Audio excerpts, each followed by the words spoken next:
तिब्बती धर्मगुरु दलाई लामा से धर्मशाला में मुलाकात के बाद अमेरिका की पूर्व हाउस स्पीकर नैन्सी पेलोसी ने चीन के राष्ट्रपति शी जिनपिंग पर हमला भी बोला।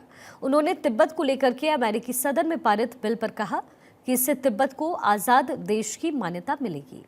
दलाई लामा के साथ अमेरिकी डेलीगेशन की इस मीटिंग से चीन बौखलाया हुआ है। चीन के विदेश मंत्रालय ने कहा कि अमेरिका दलाई लामा के साथ किसी भी तरह से संपर्क से दूर रहे। चीन की नाराजगी प्रमुख कारण अमेरिका का एक बिल है। ये बिल कहता है कि अमेरिका तिब्बत के लोगों के साथ खड़ा है। एक रिपोर्ट आपको दिखाते हैं।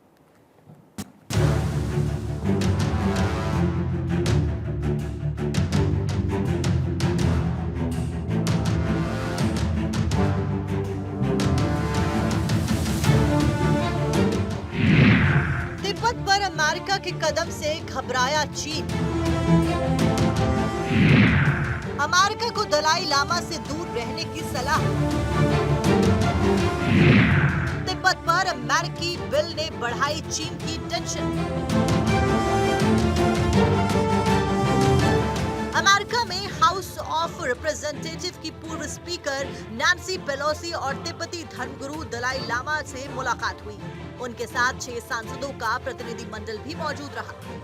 धर्मशाला पहुंचने पर नैन्सी पेलोसी ने कहा था कि वो दलाई लामा से मिलने के लिए बहुत उत्साहित हैं।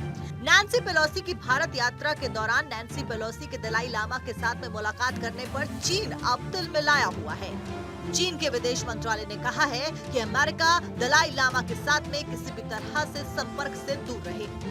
चीन विदेश मंत्रालय के प्रवक्ता ने दलाई लामा पर तीखी टिप्पणी करते हुए कहा कि वो महज धार्मिक व्यक्ति नहीं है, बल्कि राजनीतिक हस्ती है, जो धर्म का चोला पहनकर चीन के खिलाफ अलगाववादी राजनीति कर रहे हैं। कौन है नैन्सी पेलोसी, अब आपको ये बता देते हैं।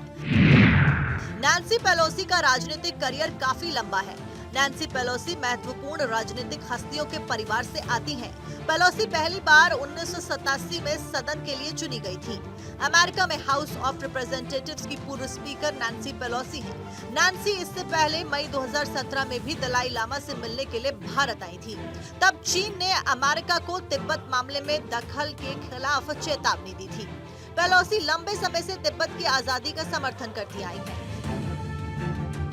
जाहिर है, नैन्सी के धर्मशाला के दौरे से अमेरिका और चीन के बीच में तनाव और बढ़ सकता है। अमेरिका तिब्बत के लोगों के साथ में खड़ा है। दरअसल अमेरिका में 12 जून को तिब्बत से जुड़ा एक बिल पास किया गया था, जिसमें कहा गया था कि यूएस दुनिया भर में चीन के तिब्बत को लेकर फैलाए गए झूठ का जवाब देगा।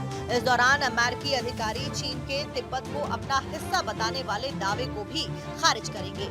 अब ये दौरा अहम क्यों है, ये भी जान लीजिए। 2 दिनों के भारत दौरे पर नैन्सी पेलोसी सहित अमेरिकी प्रतिनिधि मंडल है। अमेरिकी प्रतिनिधि मंडल की दलाई लामा से ये मुलाकात ऐसे समय में हुई है जब अमेरिकी सेनेट ने हाल ही में तिब्बत को लेकर एक नए बिल को मंजूरी दी है।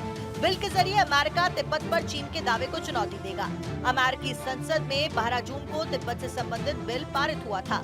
इस बिल का नाम रिजॉल्व तिब्बत एक्ट है। अमेरिकी संसद के दोनों सदनों में इस बिल को मंजूरी दी गई है। बिल के तहत तिब्बत को लेकर चीन के फैलाए दुष्प्रचार से निपटने में मदद मिलेगी। नैन्सी पेलोसी के दलाई लामा से मिलने पर चीन अब चिढ़ गया है। अब चीन क्यों भड़का है, ये समझते हैं। दरअसल चीन ने 1950 में सैनिक भेजकर तिब्बत पर कब्जा कर लिया था। तिब्बती धर्मगुरु और नेता दलाई लामा ने भागकर भारत में आकर रहना शुरू कर दिया। दलाई लामा से किसी भी विदेशी नेता की मुलाकात का चीन विरोध करता है। चीनी विरोध ने 2 साल पहले 2022 में नैन्सी पेलोसी के ताइवान दौरे की याद दिलाई। उस समय भी चीन खूब भड़का था।